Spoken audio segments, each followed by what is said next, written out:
Until a few weeks ago, Admiral Trent-Adams served as our nation's acting Surgeon General before returning to her usual position as Deputy Surgeon General. For those of you who are eager to know what a Surgeon General does, I'll just ask for your patience to wait a few minutes because she's going to give a lecture and tell us a little bit about what she has been doing, both as Surgeon General and as a person. For now, let me say that Admiral Trent-Adams, both as a person and as one of our top-ranking public health officials, has not just been at the forefront of our nation's effort to combat and stem the spread of disease epidemics, including the pandemics of such deadly diseases as Ebola, influenza, HIV/AIDS. She is known worldwide for her research and fieldwork activities in public health. For example, in 2014, as our nation's commanding officer, she led the U.S. effort to stem the spread of Ebola in the West African country of Liberia. That large-scale deployment of our military and public health personnel led to the successful eradication of Ebola from Liberia and from the neighboring countries in West Africa. As one of our top public health officers, the nation has once again tapped on her talent and skills to command and oversee our public health response to the devastating effects of Hurricane Harvey, Hurricane Irma, and Hurricane Maria, which, as many of you know, have shattered the lives of many people in Texas, in Florida, in Puerto Rico, the US Virgin Islands, and other Caribbean countries. By now, some of you may be wondering how Admiral Trent-Adams reached the pinnacle of public health service. I'm sure she will cover some of this in her lecture, but for now, I would like to tell you that she received her bachelor's degree in nursing from Hampton University, and that's in Hampton, Virginia. Her Master of Science degree, yeah, it's okay to clap for those of you who are from our nursing program. Her Master of Science degree, also in nursing, an advanced nursing certificate from the University of Maryland in Baltimore. And her Ph.D. is in public policy and is from the University of Maryland, Baltimore County. Dr. Trent-Adams is not just a career officer and an accomplished public health leader. She's highly prolific and well-published. She is the author of dozens of research publications, technical reports, and scores of national and international presentations. As Provost, I can tell you that if she were in our world of academia, she would have actually qualified for a professorial appointment in one of our leading universities, including SDSU. Indeed, Dr. Trent-Adams is multi-talented and multifaceted. She is a role model worthy of emulation by many in our university community. She's a successful, high-achieving public officer, an accomplished researcher, and a leader at the highest level of our national public health service. On top of all this, she and her husband, Denise Adams, are the parents of two beautiful daughters. I believe, by the way, that's public knowledge. It's on the internet, so I pulled that up from the internet, and she has confirmed it herself. So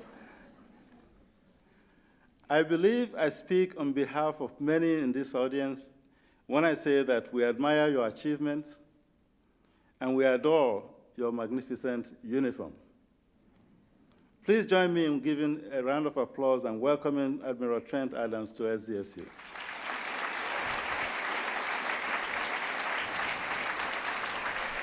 Thank you.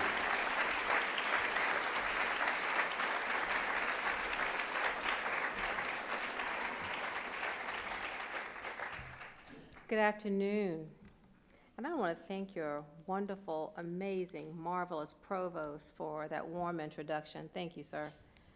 To the faculty, students, and distinguished guests, thank you for the invitation to be here and for your presence here on a beautiful day in San Diego. Let me tell you, That's a tough crowd. That beautiful weather out there, I don't know. I don't know if I would be inside of this room if that were me, but thank you for being here. I appreciate your presence. To the Planning Committee and all who have worked tirelessly in coordinating and rearranging schedules, and I was a culprit in making some of those problems pop up every once in a while, but duty calls, and I do appreciate all that you've done to help me make it here today. I want to take some time this afternoon as a part of this event to share with you a little bit about my background and the Surgeon General's office and some of the work that we've been tirelessly working on from the public health perspective. I want to say that I've received a warm welcome here at San Diego State University today, and I am so impressed with your faculty, the partners, and especially your students.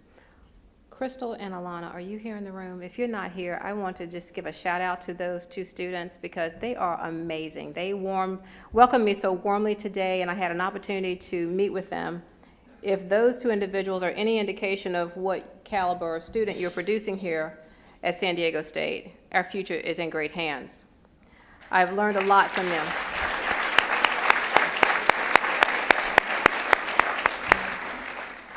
Although I came here to do a lecture, I've learned a lot from those who I've met with today. I'm impressed with the caliber of faculty and the students. The commitment that you have to service is just very compelling. And I want to say I am so proud of the work that you're doing, and I hope that we'll have an opportunity to continue to be connected as I depart today. I'm truly honored and humbled to have this opportunity to be here and to present as a part of the Provost's Distinguished Lecture. And before I start, I made a promise before I left DC that in order for me to be here, I had to leave my boss, who's a newly minted Surgeon General, Dr. Jerome Adams. But the 20th Surgeon General wanted me to say to you, hello, and he wants me to say to you also, why did I get to come to San Diego and he got stuck in DC? He just wanted me to say hello to you and to wish you all the best and much continued success here at San Diego State. Together, working with the Surgeon General, we have the awesome opportunity every single day to serve alongside over 6,600 officers in the United States Public Health Service Commission Corps. Now, you see this beautiful uniform that your provost mentioned. I'll model it for you.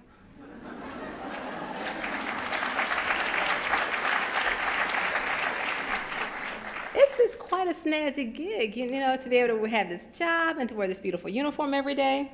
But I tell you what, it's confusing sometimes because I get confused for a lot of different things. One, a Navy officer, although it is the same, but we had this uniform first. The Navy stole it.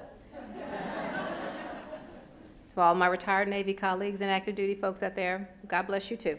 But we have a different sleeve device, and you'll see that this caduceus with a fouled anchor is actually a symbol of public health, because the fouled anchor was a symbol for in the merchant marine service. We would see the fouled anchor on the flag that flew over those merchant marine ships out in the ocean, because they were quarantine ships, and you see that yellow flag that went up, and it would have that fouled anchor, and it meant that someone on board was ill. So we carry that symbol with us as a part of our uniform to remind us of our history and our link to the merchant marine, but also as a sea service. When people stop me in the airport, they think I'm an airline pilot. I wish. Maybe I could get a first-class seat instead of riding coach every once in a while, but I use those opportunities to share the history of the Public Health Service and to remind and educate people that we, the Public Health Service, is one of the 7 uniformed services. Now, how many of you all knew there were 7? Army, Navy, Air Force, Marine, Coast Guard, NOAA, and United States Public Health Service Commission Corps. Okay, so that's my history lesson for today. I'll move on. But in the world of public health, we face many challenges every single day, and this especially a very difficult time right now. We are seeing unprecedented challenges both in public health, health care, and in health. And there are 3 distinctly different things. We are faced with new and emerging challenges in healthcare as it relates to access, quality, and cost. But we're also facing crises we didn't even know existed. We're seeing new viruses, we're seeing drug-resistant strains of viruses, and we're also seeing catastrophic events as it relates to obesity, the opioid epidemic, and as well as skyrocketing levels of chronic disease that are killing people by the hundreds of thousands every year. Now, becoming the Deputy Surgeon General has been an amazing opportunity, but it comes with a tremendous amount of responsibility. I truly feel honored to have been selected to serve in this position. But as I said, when you have an opportunity, especially an opportunity to move up in rank, it also comes with more work. And as we count the hours of the day, you know, there's supposed to be 24 hours in a day. Someone didn't tell my boss, the secretary, and the Surgeon General that there are only 24 hours in the day.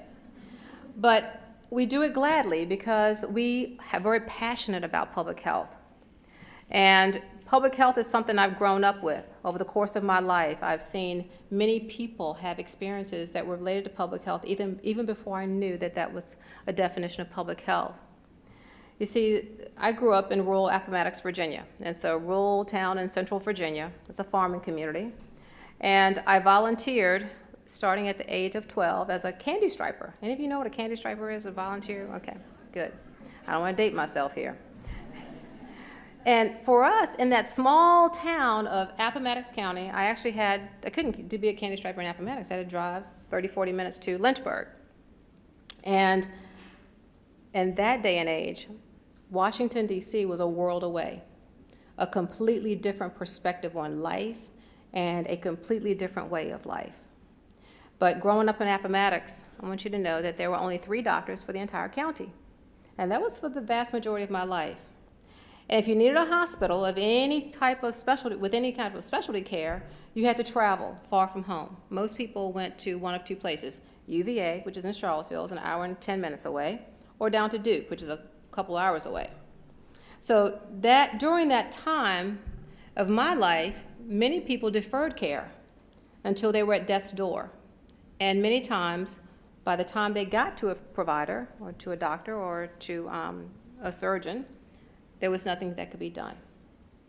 And I did not understand at the time, but growing up in rural Appomattox, Virginia, helped prepare me for the work that we do right now in the Public Health Service, in the Office of the Surgeon General. I did see many of my neighbors and even my family members put off seeing a doctor because they could not afford it, or they didn't have the transportation to get to the level of care that they needed. And by the time they were able to see a provider, their condition had progressed to a point that there were no available treatments to care for them. And those treatments that were available were not effective. I wish I could say that we've made a lot of progress, and at this point in time in the United States that is no longer the case. But as you here at San Diego State University know, that that's not the case at all. There are still many communities, even right here in San Diego, that have no access or poor access to health care. And I wish I could stand here and tell you that I see a date and time in the near future that every person in every community will have access to health care, that is high quality, affordable, and that they have preventive services and they have the other support services they need to be healthy. But I can't say that. I think that we're struggling right now with many issues and many challenges, and it will take all of us to be able to get to a place where we all have access to the type of care and services that we need. And what's even worse is that there are many, many gaps in the access to care that does exist. We call those disparities, right? The gaps between those who can afford it and those who can't are growing by the day. To me, as a healthcare provider, I think that's unacceptable. Looking back on my days as a candy striper in rural Virginia, I can see how that early experience helped me to prepare for my career as a nurse and as a public health professional.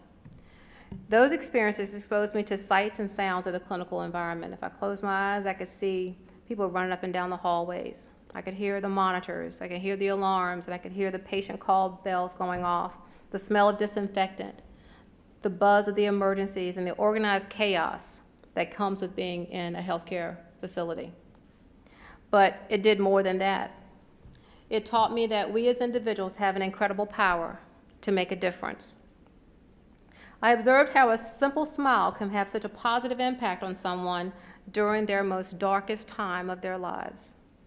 I've seen it every day since that moment, and every day that I've been a part of a healthcare team.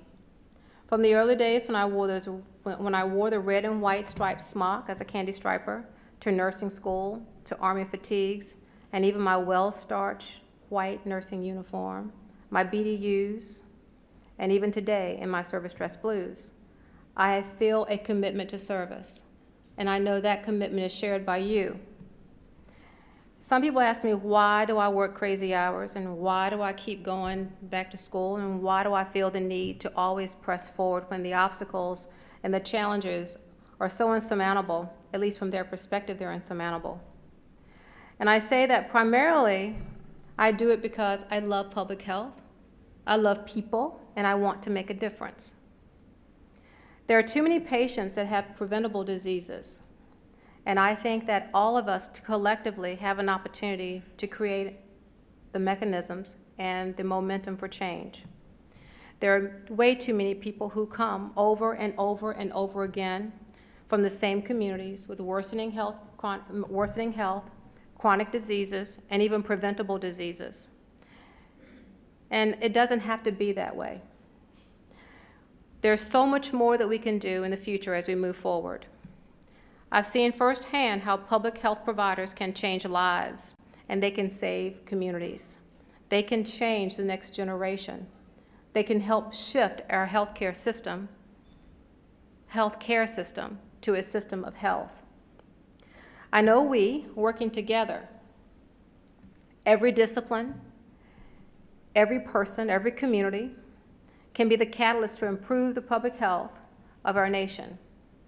We can create a better future for our children, and we can influence the health of many generations to come. We actually can empower communities and individuals to step up and make a difference. Some say we can guilt them into doing it.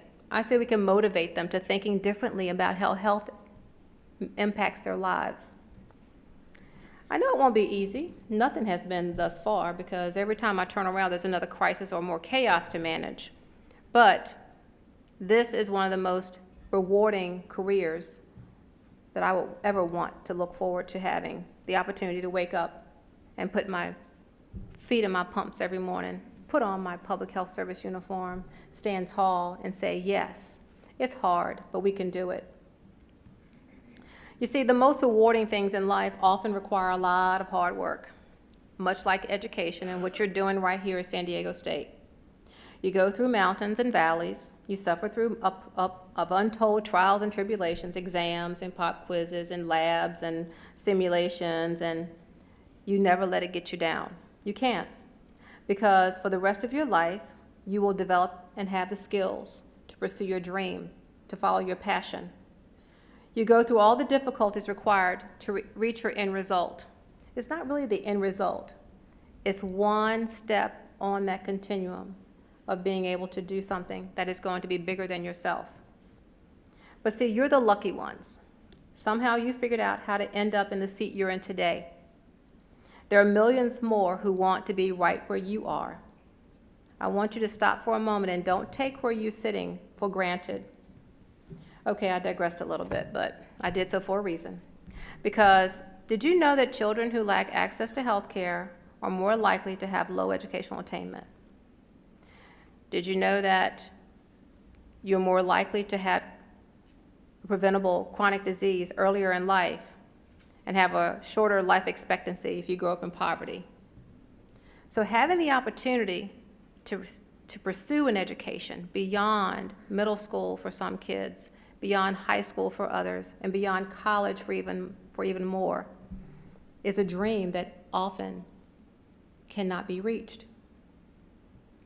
But these children are even less likely to finish high school if they grow up in poverty, do not have access to health care, and do not have a support system to help them get through the challenges of daily life.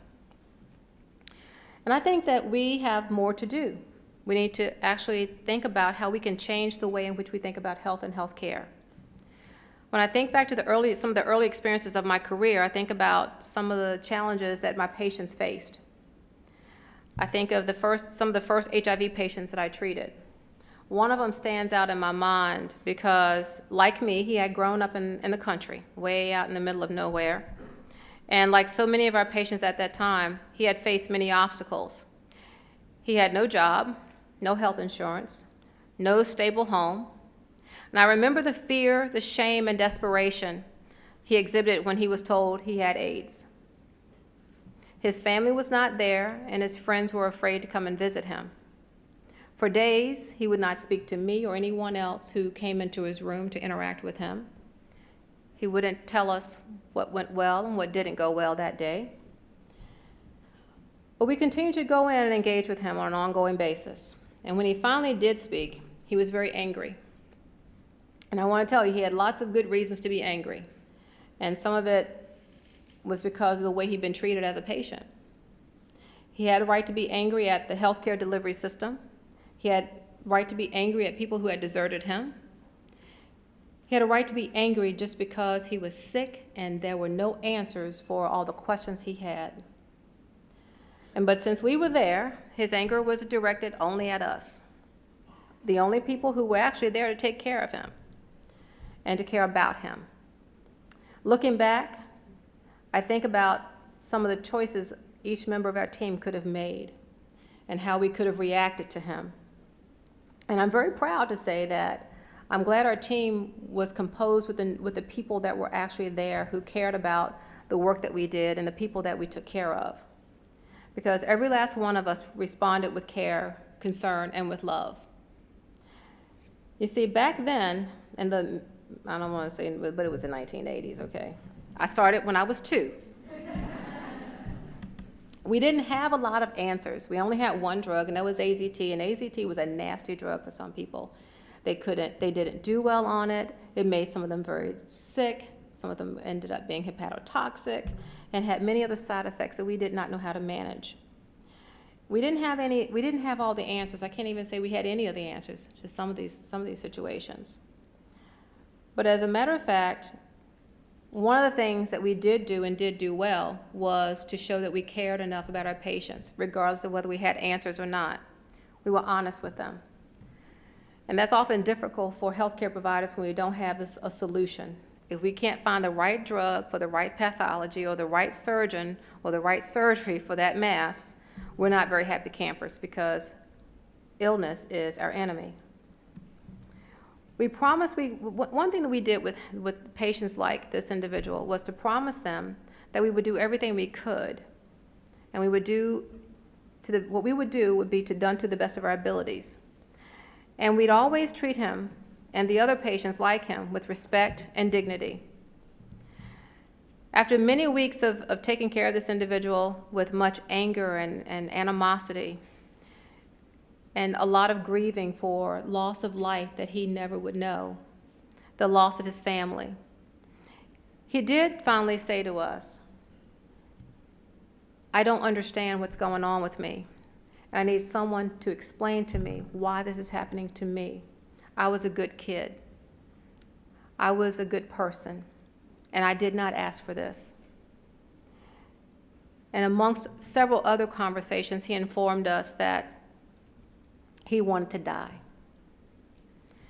Well, one of the things that we did with him was to engage with him and show him that we were consistently going to be there every single day, no matter what happened.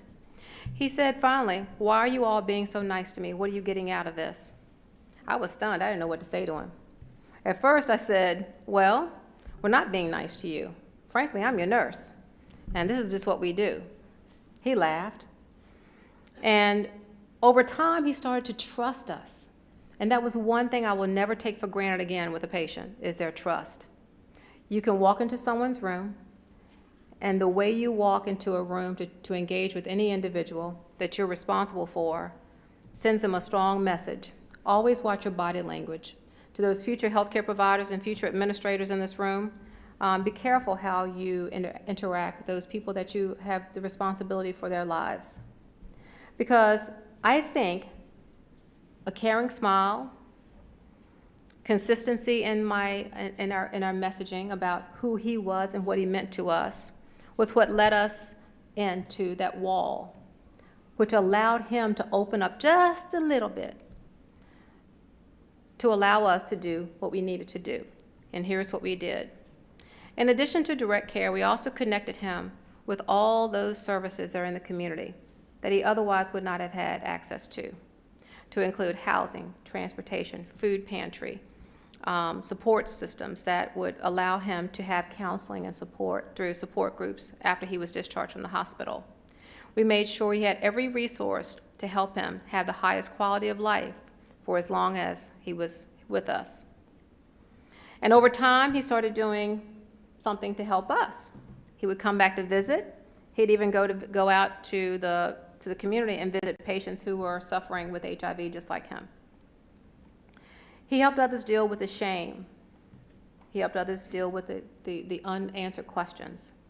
And he allowed us to identify some of the challenges that we as a provider team had never even recognized were there. Our team, well, we implemented a public health approach for this young man. We knew that the best thing for him was to provide the best possible community-based care we could, because only a very small fraction of care is provided in the hospital. The rest of it happens in the community. And if we, in the ivory tower of the hospital, outpatient clinic, or other facilities, can't realize that, then we're not doing our patients a very good service. So we made sure that he had access to everything that he needed to break down the walls of the social determinants of health, which got him to our doorstep in the first place. Now today, we're facing a similar situation. We've made great progress with HIV. Viral load suppression rates are increasing significantly in every epicenter that used to be a death sentence in most of the country. But we've not yet been able to debunk some of the mysteries around how to get people into care when they need care, regardless of the diagnosis. But the similar situation that we're dealing with today is the opioid crisis. This epidemic in the United States is running rampant. Every day, more than 90 people in the United States die from an opioid overdose. I think it's an underestimation. This is a national crisis that affects every community in every state, and no matter what side of the border you're on, it's coming to your front door. We have to find solutions together, and we must raise the awareness. We have to implement prevention programs and create strategies that are going to help those who are struggling with addiction, just as we did with the HIV epidemic. The way we address the opioid crisis will say a lot about who we are as people. Addiction is a medical condition. It is not a moral failure. Treatment works, but we must treat the whole person and not just the chemical addiction. The social determinants of health, just like with the HIV epidemic, are driving the cycle of addiction, and that must be a part of the strategy to address this epidemic. Our work in public health is not always easy, and it's not always a lot of fun. It can be exciting some days. But no matter what we do, this is probably the most rewarding work that any of us could ever think about pursuing as a career. And that's primarily the reason I do what I do. I enjoy my work. I like to help people. And in this job, I'm able to continue to help by remaining committed to protecting, promoting, and advancing the public health and safety of our nation. The same is true for all of my fellow officers in the United States Public Health Service and the Commissioned Corps. You see, we don't always get the easy jobs. You know, my colleagues, about 800 of them, were deployed for the hurricanes, both with Irma and with Harvey. And right behind Irma and Harvey came Maria. So to date, we've deployed over 1,200 people to respond to the hurricanes in the last couple of months, and more to come. We focus on the mission of serving the underserved. We go into neighborhoods and communities that are hard to serve, they're the hardest to reach, and the most geographic remote locations from here and across the world. And I share all of this with you so that you can one day find your path. And I want to say, don't be afraid of the challenges. Challenges will come. They may stay for a while. They may come and go in a fleeting moment. But it doesn't matter where you start. What matters is where you finish.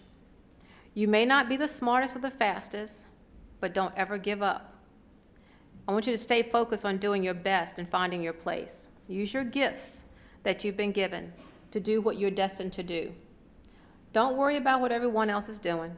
It may be cool, it may be cute now, but trust me, in 15, 20 years, you'll be ahead of the game. You see, every one of us must have a plan.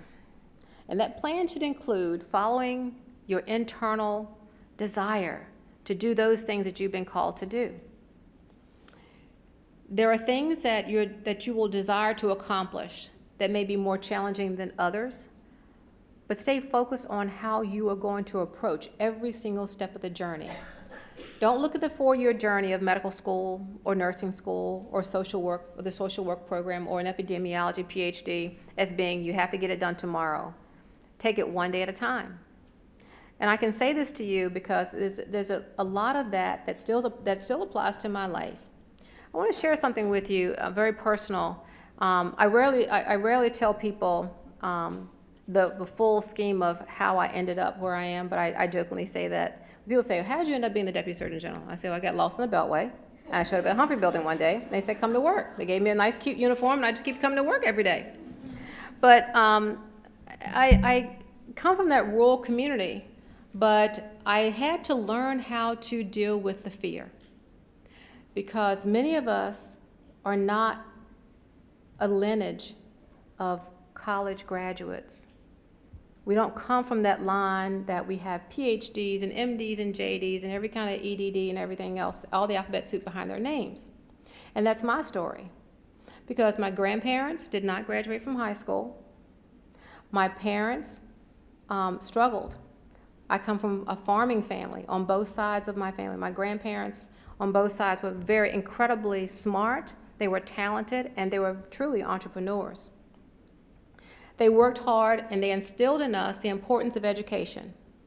One thing my mother said to me when, me and my 2 siblings, was that you will get an education. There's no option. So I never thought that college was an option. Truly, I did not, because I was so fearful of what my mother would do to me. But getting there was not mapped out for me. She didn't know what to tell me to do. I didn't know what a PSAT was. I didn't even know what the SAT was, other than I have to go take it, and it's a long exam, and I don't know if I can stay awake that long. But the beauty of it was that at every step of the journey, I was given an opportunity to meet a teacher, a mentor, or someone in the community who was willing to take the time to help me. They debunked the whole college process for me. Now, I jokingly said this morning that I'm the poster child for free education, and I am. You see, I received a 4-year scholarship, Army ROTC, and I went to Hampton University, go Hampton. And I arrived on campus in that long line back in the day when, you had to go face-to-face do registration. I don't know if you guys know what that all is about, but online registration was not a thing. And this line wrapped all the way around the gym and back around, snaked back around by the student union. And I'm standing there in line. All right, now Hampton University is a historically black college and university. And it is a private school. It is very selective. Now, in my freshman class, Nell Carter's daughter was there with me. Bill Cosby's nephew was at Hampton. I had many celebrities' kids who were either graduating or had been there, and as I'm standing in that registration line, all I saw coming down the street all day, I'm watching these Mercedes and Volvos and Jaguars and things I didn't even know what they looked like or what they were called. And I looked over to my mother. Now, mind you, I have a 4-year scholarship, and I said, Mommy, I don't belong here. I said, these kids are rich, and I don't know what I'm going to do here. My mother never turned her face to look at me, and I said it again. I guess she got irritated. You know that little mommy. I think that's what I was doing. Well, finally, we're edging up a little bit in the line. My mother turns and looks at me, and she said, let me tell you something, young lady. And I stand up straight, as I always do, even to this day when my mommy's talking to me. She said, listen, you worked your butt off to get here. You earned a scholarship. You earned your right to be in this registration line. I've been standing here for 4 hours already, and if you think you're coming with me home, you got another flaunt coming.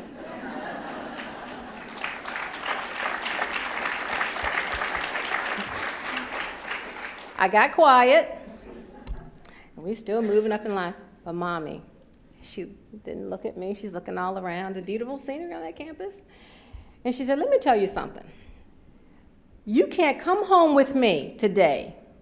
I brought you here for you to spend 4 years to get your education. Now, you can come home. You can come home when you're done. I said, don't you come home until you have your degree in nursing, you have your commission as a second lieutenant in the United States Army, and by the way, you better bring a license because I expect you to pass those boards the first time. I said, yes, ma'am.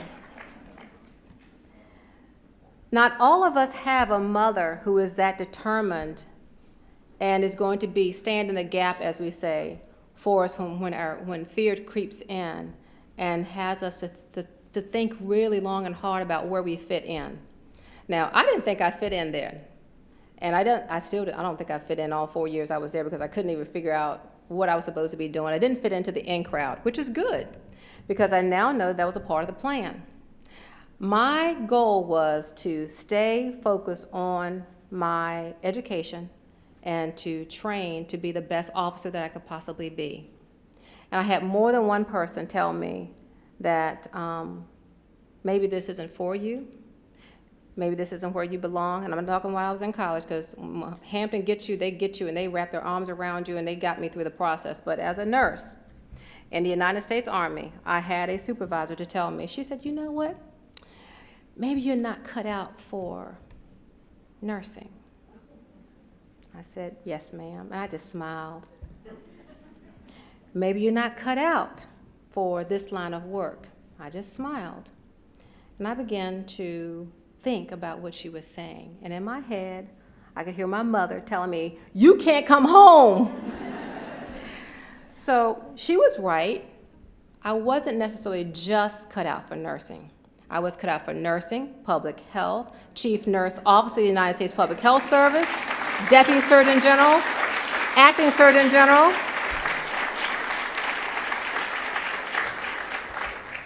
And you can do the same thing. Don't let any obstacle get in your way. Don't run from the fight. One thing my father told me, don't you ever run from a fight. Now, you may not win. Then don't take this to heart, because I know what he meant. You may not win, but you better get a few good punches in. And he meant that you can't let the situation beat you down. You have to be willing to fight for what you want. Now, through all of this, there have been times that I've had to face challenges and issues, all the isms, okay, all the isms. I've gone into some places where I was the only person who looked like me. I mean, cute, you know, that's what I mean. It still happens today. You know, I can roll up to the Pentagon at a meeting and I'm the only woman, or the only woman of color, only person of color, or maybe the only crazy person in the room who's willing to stick their hand up and say, that doesn't sound right, you're wrong.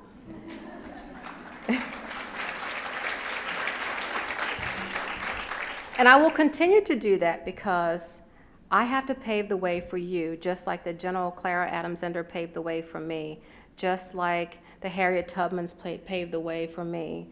I stand on the shoulders of all the giants who went before me. And I have mentors today that I am so eternally grateful for, because I would not be a tenth of the person that I am had I not gotten a few kicks in the bottom when I needed it. And I would not have been the person that I am, or as strong as I am, as a mother who is willing to fight for my child to have every opportunity, had I not had mothers, adopted mothers, and aunties who did the same thing for me.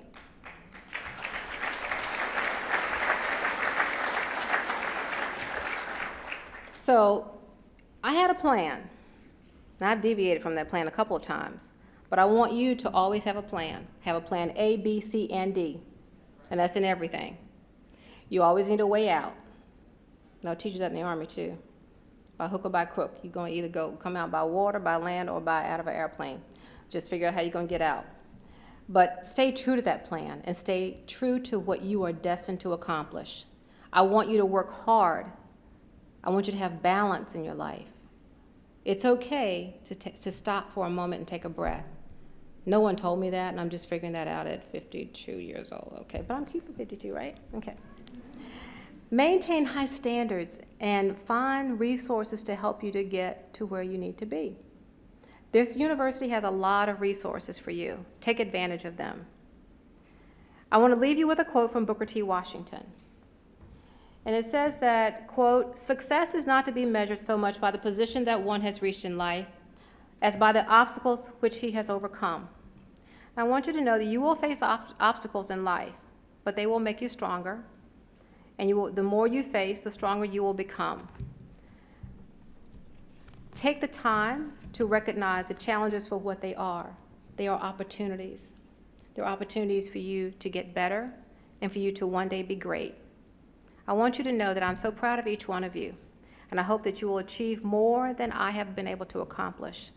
And I want you to have an opportunity to also leave a legacy for those who will come behind you. Each one reach one, each one teach one. Thank you for allowing me to be here with you today. And please know I've learned as much from you as you may have taken from my talk today. I'm honored to have had the opportunity to be here at San Diego State University, one of the finest institutions on this land. Thank you for all you're doing to improve the health of our future. But thank you for taking the challenge to seek the opportunity for your education. And I hope that you will accomplish so much more as you maintain your commitment to excellence. Thank you.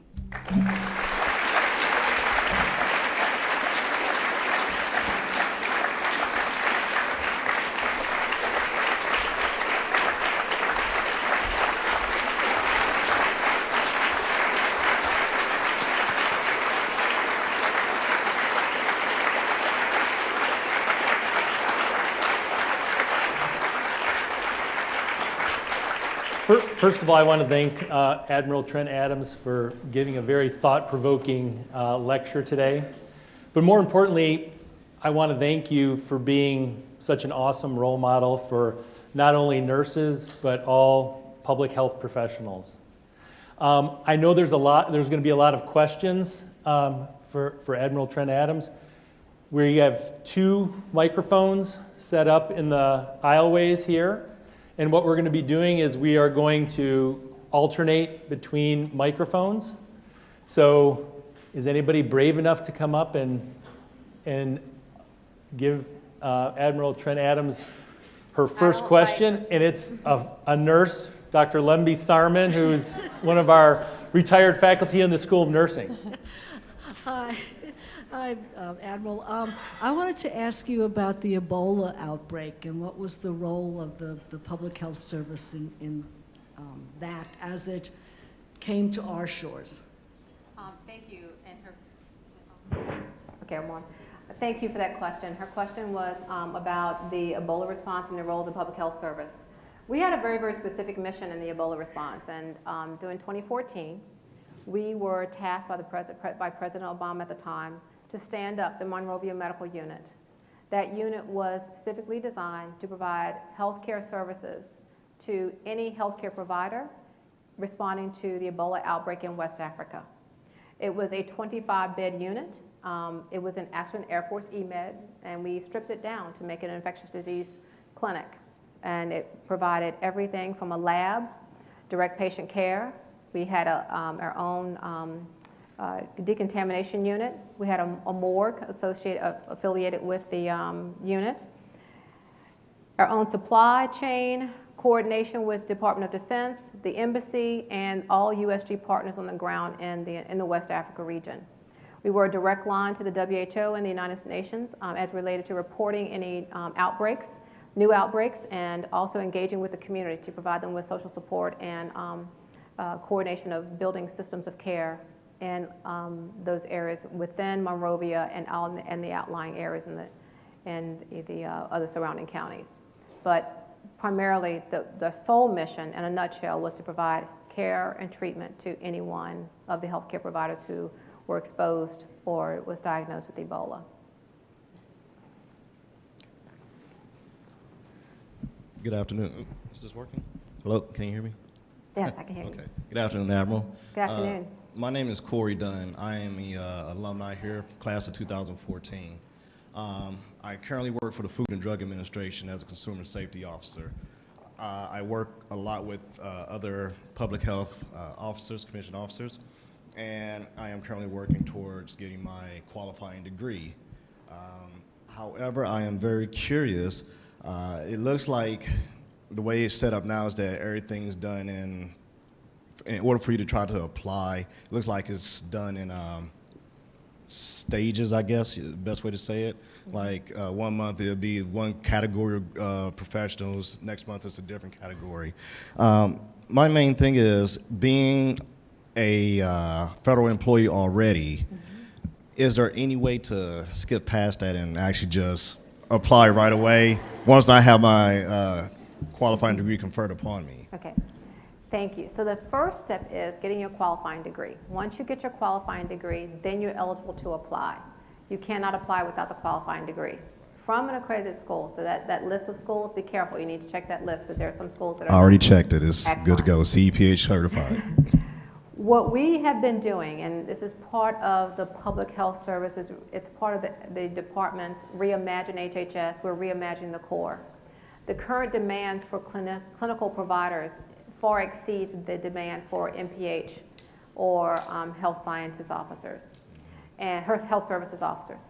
We have to recruit first and foremost for the Indian Health Services. That's our #1 priority right now. Now, if you want to go back to school and get a nursing degree, we'll hold off a slot for you and send you to IHS immediately. But if you're going to do the MPH, you have to wait until your category comes up for review, and during that time you can apply through that portal for entry into the public health service. But you will not lose time because at FDA, 2 years, up to 2 years of your federal service can be credited towards your active duty credit time for the public health service. You won't get time in service, but you'll get that time for accredited for your civil service time. Okay, I was also a veteran, United States Navy. I was enlisted, did 11 years, so I know there's that 8-year stop, right? So would I still be able to get a waiver with having 11 years already? Today, no, but by the time you finish your degree, that may change. And the reason is that your years of service, we will end up paying for all of your retirement on the back end. So depending on where you come in, dictates where you would qualify for your retirement at the 20-year or 30-year mark. The reason we do it this way is that we get the maximum amount of time out of you for the investment that we're going to put into you for your lifelong benefits. So if you'll end up having to sign a 10-year requirement for you to be able to stay on active duty for at least 10 years from the time you come on active duty. The reason as I said, the reason we do it is because we want to make sure we maximize the benefit to the core. But right now, Indian Health Service and the Bureau of Prisons are our 2 priorities for recruitment, and therefore clinicians, primarily clinicians. We're still backfilling because people, leave the Corps for a number of reasons, career opportunities in the private sector, and also for going into other services, and they may retire out. So when those vacancies come up, we backfill those positions, but we're not creating new slots for individuals for the MPH. But clinicians, nurses, physicians, dentists, podiatrists, psychologists, social workers, we're recruiting those, and I could put you on a job tomorrow, but if anyone's interested, let me know. Taking all comers. Yes. Hello hi. again. I'm Mary Beth Parr. I'm the simulation coordinator for the School of Nursing. My question is regarding Puerto Rico. So give us an idea of what are the caregivers on the ground doing right now? So nurses, the people for the public health service, what kind of conditions are they facing and how are they able to provide care? This is Thanks. primarily they're running the DMATs, the Disaster Medical Assistance Teams, and these are field hospitals. Many of you are familiar with shelters and also the field hospitals that we've set up and some of the mass casualty exercises around the area. But this is really like a military-style tent hospital, and we're basically trying to get patients in who need urgent care. And this is primarily urgent care situations, as also some chronic disease management. We had over 125 dialysis patients that were evacuated from Puerto Rico and 80 from USVI, and we've now evacuated those patients who were originally from St. Thomas to Puerto Rico and now from Puerto Rico to Florida. So our team that was in Puerto Rico have now been evacuated to Florida with those dialysis patients to provide that care. But right now on the island in San Juan, there's still a lot of water. In Mayaguez and Ponce, there's severe flooding. So we are working to provide those first aid care as well as more chronic disease management for the most part. But they're in tents and field hospital environments. Yes. Thank you for your inspiring speech, Admiral. Given the current hepatitis A outbreak in San Diego and in other cities in California, I'm just wondering if you could talk about what the federal government is doing or can do to, aside from creating more jobs, to address the homelessness crisis that is happening in a lot of cities, to try to help homeless people get off the streets, especially those that are mentally ill and maybe aren't employable. Thank you. Thank you. One of the things that has been done over the last several months is that there's a hepatitis task force that was formed. And the hepatitis task force is coming up with strategies for the department to consider. One is expanding eligibility for people who are homeless, also increasing resources for the community health center, the FQHC programs, and also working with CMS to figure out what is needed at the local level to build capacity, whether it be 1115 waivers for carve-outs for services. But there are a number of direct care resources that need to be developed, and that's what they're focused on. Now, on the prevention side, CDC has the hepatitis task force that's been, the hepatitis work group that's been underway for probably about 2 years now. And I think what they are focused on, originally it was Hep C, and then we've included now all hepatitis as a part of that response. And they're looking at strategies to improve the grant-making process for expansion of services for prevention in the local communities. I don't know if there will be additional carve-outs under Medicaid and for testing, but I know that the strategy is supposed to be holistic, going from prevention to care and treatment. And the reimbursement is a major challenge right now for some of those communities around getting medication. But the task force is to address developing the strategy. Thank you. You're welcome. Hi, my name is Jared, and I'm a computer engineering major here at SCSU. And I'm really enjoying this lecture. First of all, I just wanted to say that. But I wanted to know, since you are currently Deputy Surgeon General and you have been acting Surgeon General previously, I wanted to know if the change in administrations from the Obama administration to the Trump administration has impacted your corps. I don't remember what it's called. Commission Corps? What? The United States Public Health Service Commission Corps? Yes, that. Yes. I want. It's a mouthful. We call it the Corps. I wanted to know if the change in administration has impacted the activity and projects of the Corps, and if it does, if you could just say what it has affected. Sure. A lot changed with the administration change. And one of the things that changed was the priorities of the Corps. And I think part of it was already starting at the change of administration. And here's what I want everyone to remember. We are, me in uniform, unlike the Surgeon General, Dr. Adams, is an appointee. He's a political appointee. And he comes in at the pleasure of the President and the Secretary, and he's placed there for a 4-year term. We are all career. So when the administration changed, I just kept going to work every day and doing my job. The political process within the administration has definitely sped up some of the work that we were doing prior to the new administration coming on board. And there are 2 things that are happening. One is there's an initiative across the entire department called Reimagine HHS, and our focus is Reimagine the Corps. There were we were given the latitude to come up with a set of priorities that we wanted to have implemented.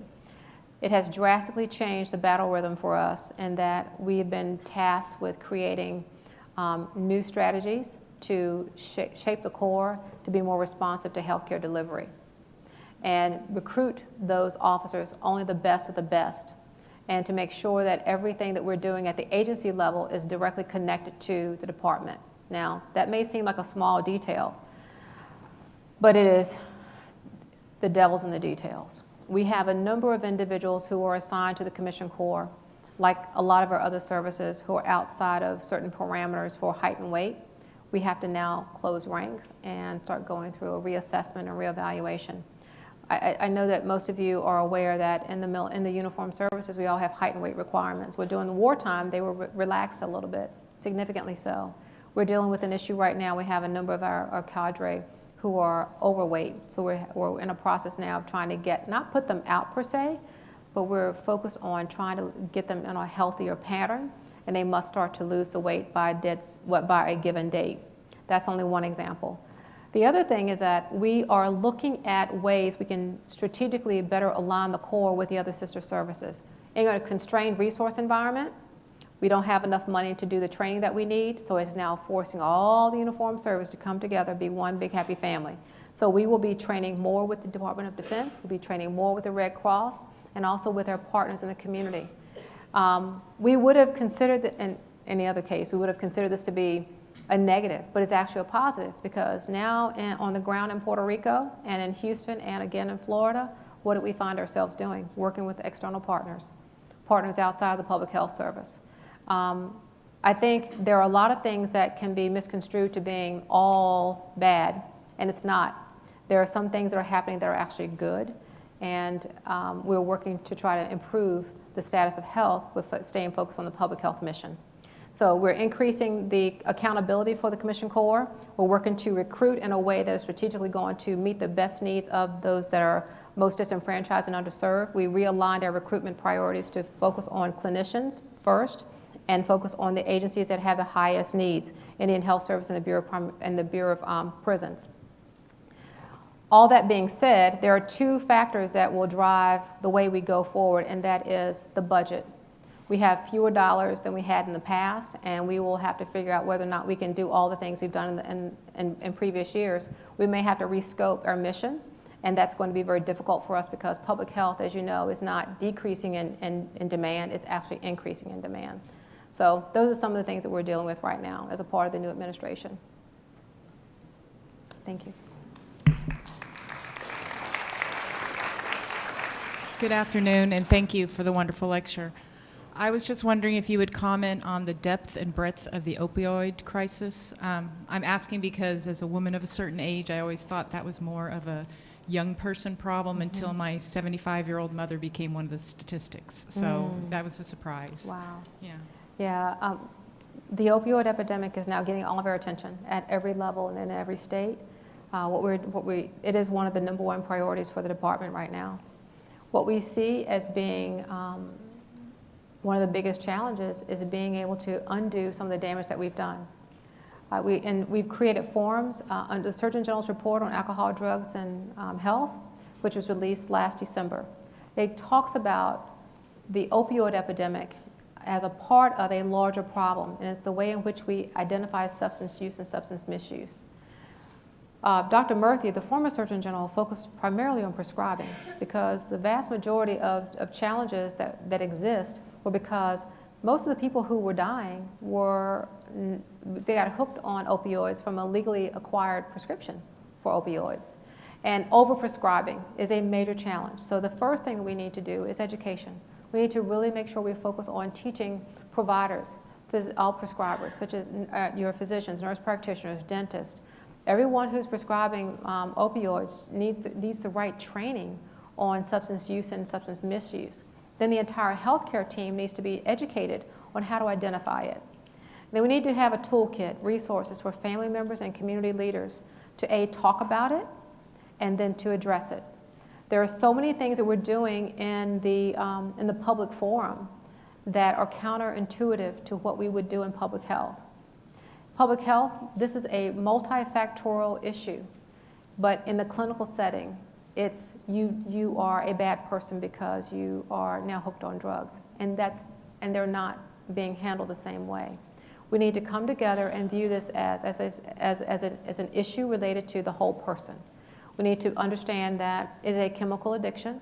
The brain chemistry changes when one is addicted, and how do we work through giving them resources and getting them into care. At any given time, there's a backlog of on-demand treatment for substance use and misuse in this country.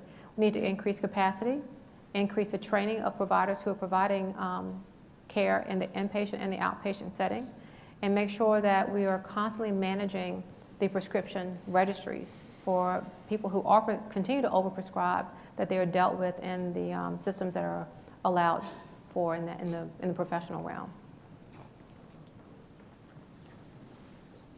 Good afternoon, ma'am. My name is Ken, and I'm a public health major here at State.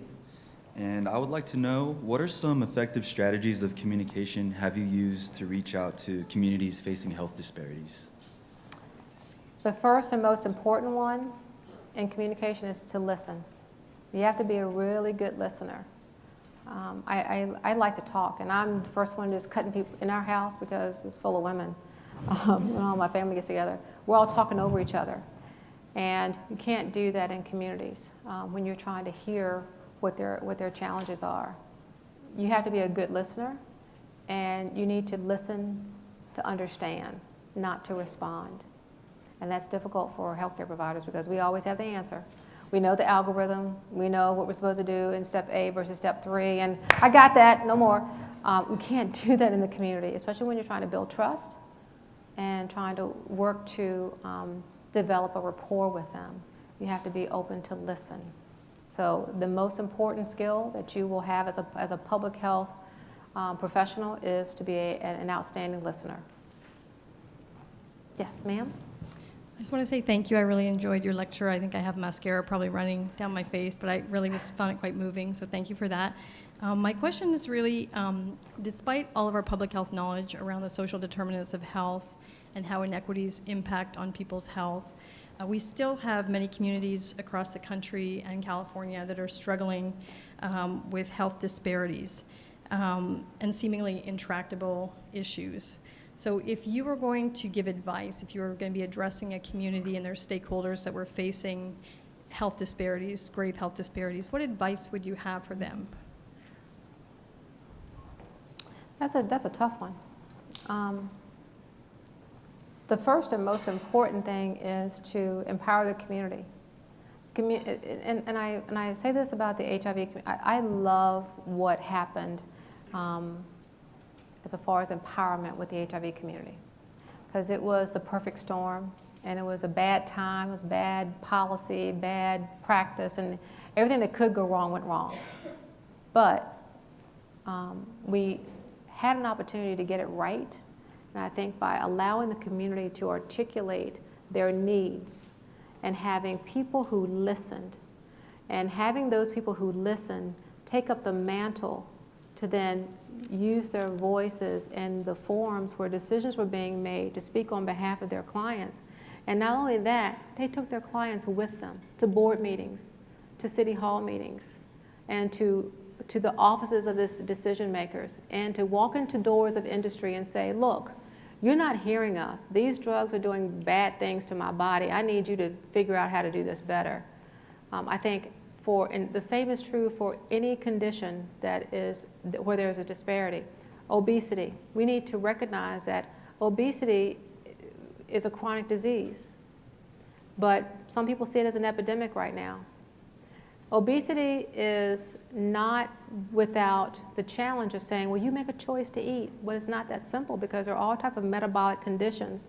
If you live in a community where you can't buy fresh fruits and vegetables, how are you going to get them? Having that community understand that there are options available to them, and empowering them to be a voice and take that power and to do something with it is transformative. I think that when we have disparities, mobilize the community and have the community speak up and shout if they have to about what their issues and challenges are. Now, not everybody in the community is going to want to do that, but if you find one person, and I'm thinking about a situation that happened in San Antonio, Texas, where we had this one mama who lost her baby to HIV, and she was denied AZT during her pregnancy because the doctor felt like, well, she's living on the streets, and how would she remember to take her medication? She became the advocate to make sure that no woman in her situation would have the same experience as she had. She became the reason that the UT San Antonio received a grant and became a community partnership for clinical trials and started to move that forward. But it closed the gap significantly around health disparities. So you need an ambassador, you need to empower the community, but you need to make sure they understand they have a voice and they need to use that voice to make change happen and happen on their time frame, not somebody else's. Thank you.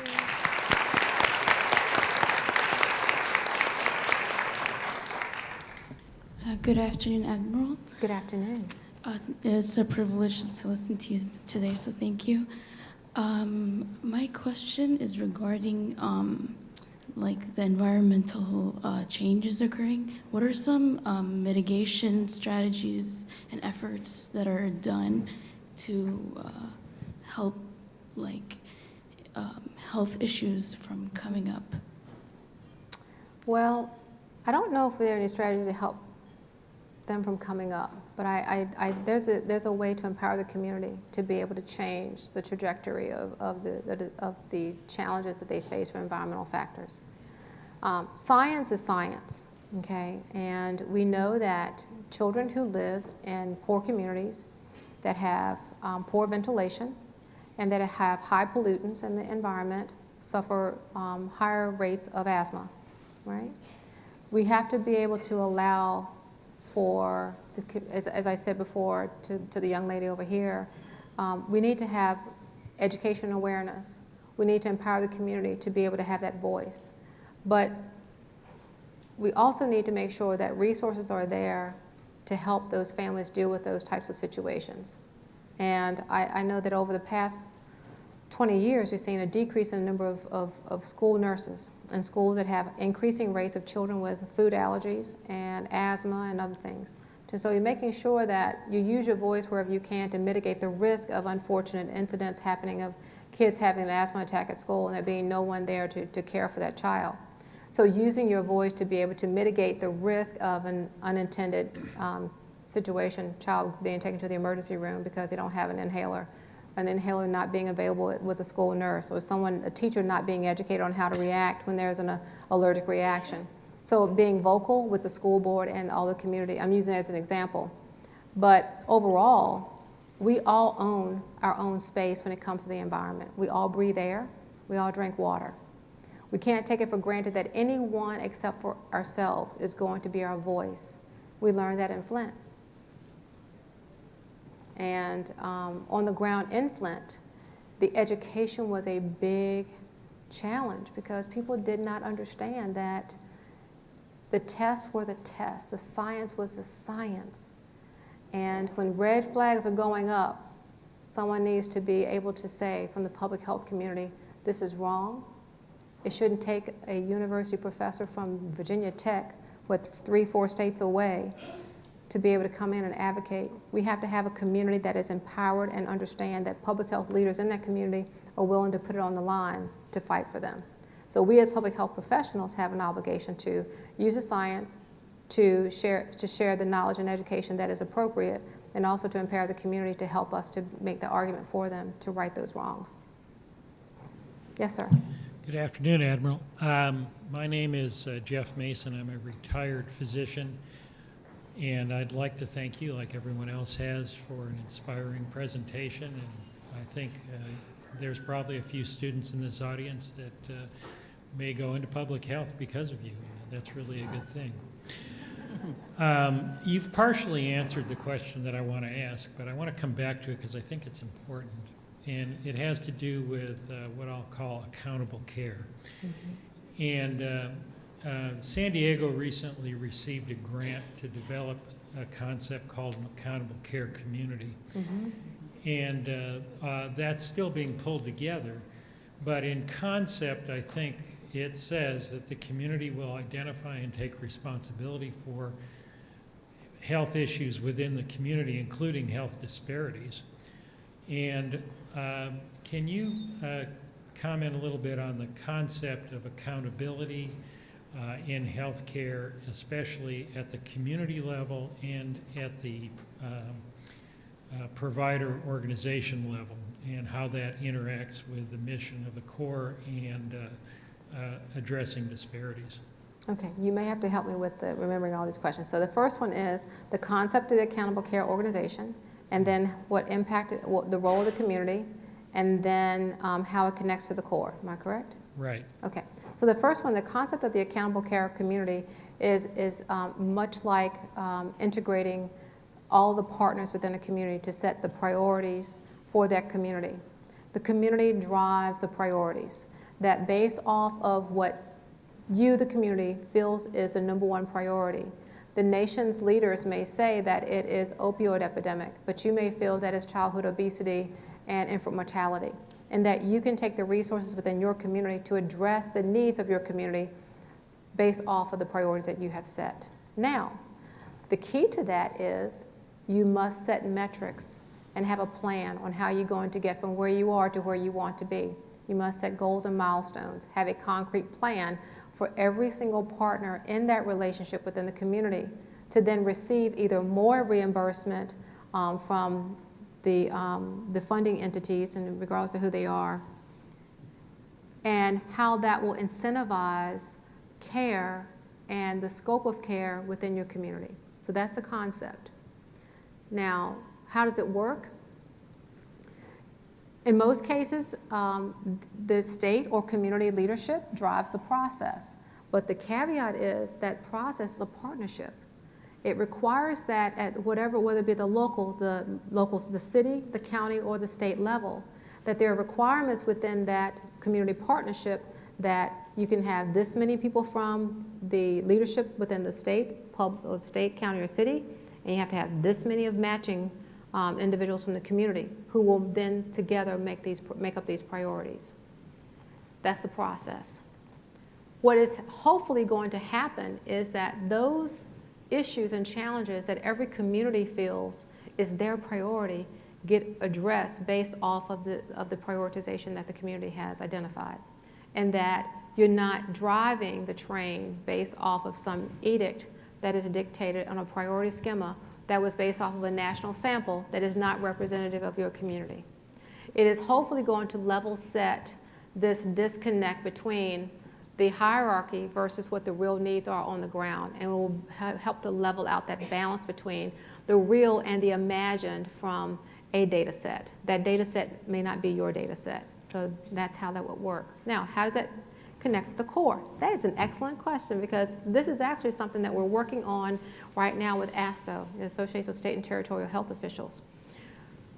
ASTO leadership approached us probably over 2 years ago, and they've been working on this for probably about 5 years, but they approached us formally 2 years ago to ask us in the Commission Corps if we would work with them to identify public health service officers in every state who were subject matter experts, whether it be CDC, FDA, HRSA, whoever, and help them to gain access to them to be resources within the county, city, health departments, or public nonprofit entities, organizations, and that they would work with them on being able to build capacity to do a couple of things.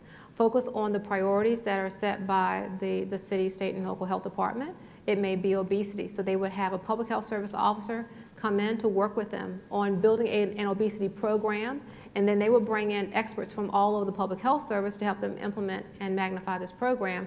They become then force multipliers. They become free labor basically for the county or the city or wherever. And that's how we've been working through this. The agreement's not done yet, but we do have some volunteers who have availed themselves to local community leaders to be able to provide subject matter expertise to individuals who want to do those types of activities across the board. Thank you. You're very welcome, sir. Our last question. Yes, ma'am. Good afternoon, Admiral. My name is Denise Adams Sims. Well, my cousin from another life. And I'm a graduate of San Diego State University School of Public Health. And I won't tell you when I graduated. My question is really very basic. I'm concerned about tobacco and tobacco control in communities of color, and particularly these new vaping mechanisms that are encouraging our young people to have an uptake at a very early age. And I have some concerns about the progress that we've made in reducing tobacco use, and now you have all these other alternative methods coming in. I'm wondering if the Surgeon General's office is going to do a position paper, have a position that's going to be made public on this issue. I'm glad you asked that question. We actually did a Surgeon General's report last December and was released on the effects of e-cigarettes on youth. And the science is, again, the science is a science. We worked with partners in SAMHSA, CDC, FDA, and the National Institutes of Health on the brain science of what vaping, e-cigarette use of all different types, concentrations. There were several studies that were done, and we continue to work on updating that information and making it available in Public Health Reports, which is the Surgeon General's journal. The Food and Drug Administration is very, very close to doing an addendum to the guidelines, so you'll probably see that in the next few months.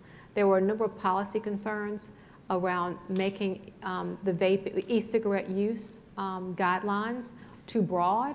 The focus that we chose to pursue in last year's report was specifically on the effects of e-cigarettes and vaping on the developing mind, and what changes you see in the brain chemistry and the brain development if someone is accessing or using those chemicals in different concentrations over a span of time.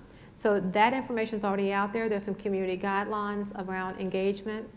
There are several articles that have been published by NIH, NID, National Institutes of Health, as well as CDC on this particular topic. I know the CDC is going to do another series of reports in Public Health Reports on that particular topic in the next couple of months. So more to come, but I do think that you should pull down, you can pull it up online, the Surgeon General's report on e-cigarettes. Thank you. You're very welcome.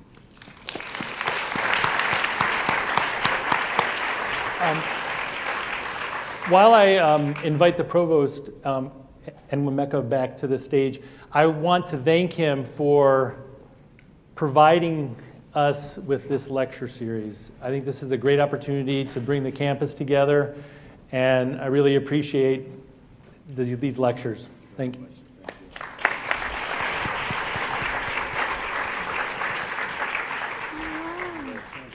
Oh my goodness. Okay. I don't have a microphone.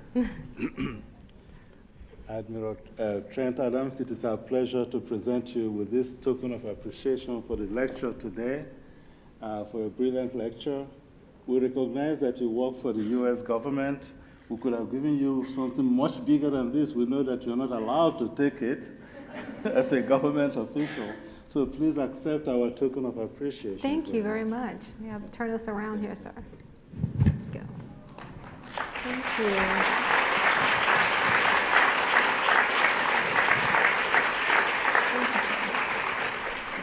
Kind of sit this right here. There we go. Okay, thank you very much. And sir, I would like to honor you with a tradition that we have in the uniformed services. I want to present you with my Deputy Surgeon General coin. Oh my God. And I hope you will accept this with my gratitude for allowing me to be here and share the day with you and your staff. This has been a very inspiring opportunity for me, and I just want to say thank you. Thank you so very much. You're Thank very you welcome. very much.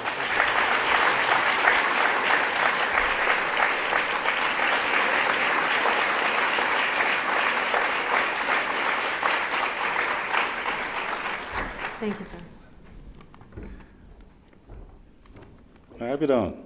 Little did I know that I will one day be like an admiral or whatever this signifies. Admiral Trent-Adams, we're deeply grateful for your brilliant lecture, more so because of your strong commitment to be here with us today, despite your busy schedule and the hurricane-related emergency operations that you've been handling since you arrived here in San Diego. As I mentioned earlier, even though she committed to doing this lecture before we ever knew that there would be hurricanes, there have now been 3 hurricanes, and she has been quite busy trying to handle the operations, the public health-related operations associated with those hurricanes. I believe I speak on behalf of many in the audience.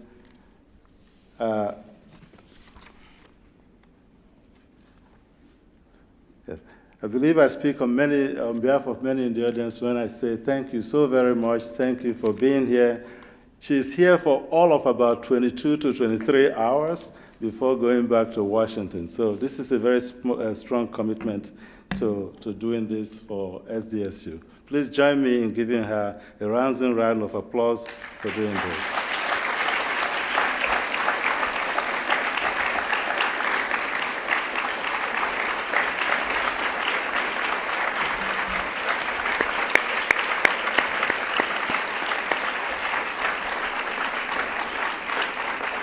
Thank you very much. Every time I do one of these lectures, I stand here in front of everybody, and everyone thinks that the provost did all the work. Quite frankly, the provost doesn't do much of any of this. The very first person that put us in touch with the Admiral happens to be one of our eminent professors, Professor Tom Novotny, who actually first made contact with her. Professor Novotny left SDSU, went to Washington to become an assistant surgeon general. So in that capacity, she worked very closely with the Admiral and was the one that put us in touch with her. We also have the Professor Stephanie Brodin from our College of Health and Human Services, who has been very helpful in putting this together. And of course, the Dean of the college and the Director of our School of Nursing and everybody else that worked so hard to make this happen. I think I would be remiss if I don't mention the tireless effort of the staff in my office, and I'm talking about Amy, Elizabeth, and Grace, who were on the phone so many times working with her office to make this happen. Behind every successful person, there is actually another strong person. And behind Admiral Trent-Adams, we have what I think in the military they refer to as the ADC, or the assistant to the Admiral or to the General. We have Lieutenant Commander Yvonne Santiago, who is sitting here. Could you please stand up and get a round of applause? Yvonne was actually heavily involved in arranging this. We have reception behind the hall, and so you get a lot of chance to please continue with the discussion with the Admiral. Thank you all for coming. This brings us to the end of this portion of the program. Thank you.